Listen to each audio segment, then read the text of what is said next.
ഇതിൽ first question temperature constant ആയി നിൽക്കുമ്പോൾ പ്രഷറിനും വോളിയത്തിനും എന്ത് സംഭവിക്കുന്നു? ഇവിടെ V inversely proportional to 1/P. Volume കൂടുമ്പോൾ പ്രഷർ കുറയും, പ്രഷർ കൂടുമ്പോൾ വോളിയം കുറയും.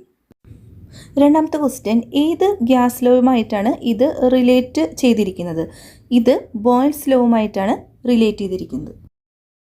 ഇവിടെ മൂന്നാമത്തെ ക്വസ്റ്റ്യനിൽ ഈ ക്വസ്റ്റ്യൻ റിലേറ്റ് ചെയ്തിരിക്കുന്ന ലോ ബോയ്ൽസ് ലോ ആണ്. അതുകൊണ്ട് തന്നെ അതിൻ്റെ equation P1 V1 is equal to P2 V2.